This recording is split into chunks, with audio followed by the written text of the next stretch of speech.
प्राचीन समय में विद्यार्थी गुरुकुल में रहकर ही पढ़ा करते थे। बच्चों को शिक्षा ग्रहण करने के लिए गुरुकुल में भेजा जाता था।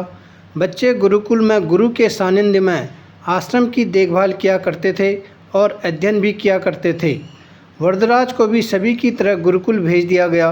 वहाँ आश्रम में अपने साथियों के साथ घुलने मिलने लगा, लेकिन वह पढ़ने में बहुत ही कमज़ोर था।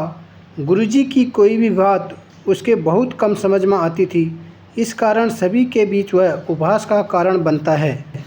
उसके सारे साथी अगली कक्षा में चले गए, लेकिन वह आगे नहीं बढ़ पाया। गुरुजी ने भी आखिर हार मानकर उसे बोला, बेटा वरदराज, मैंने सारे प्रयास करके देख लिए, अब यही उचित होगा।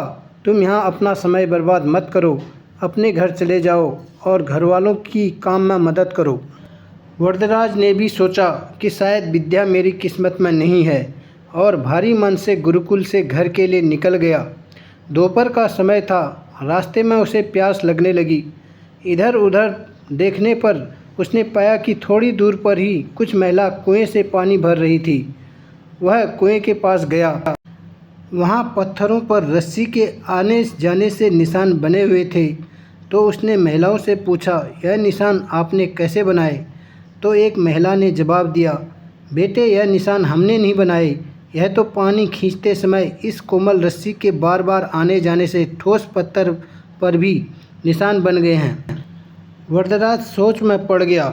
उसने विचार किया कि जब एक कोमल से रस्सी के बार बार आने जाने से एक ठोस पत्थर पर गहरे निशान बन सकते हैं, तो निरंतर अभ्यास से मैं विद्या ग्रहण क्यों नहीं कर सकता। वरदराज ढेर सारे उत्साह के साथ वापस गुरुकुल आया और अथक कड़ी मेहनत की। गुरुजी ने भी खुश होकर भरपूर सहयोग किया।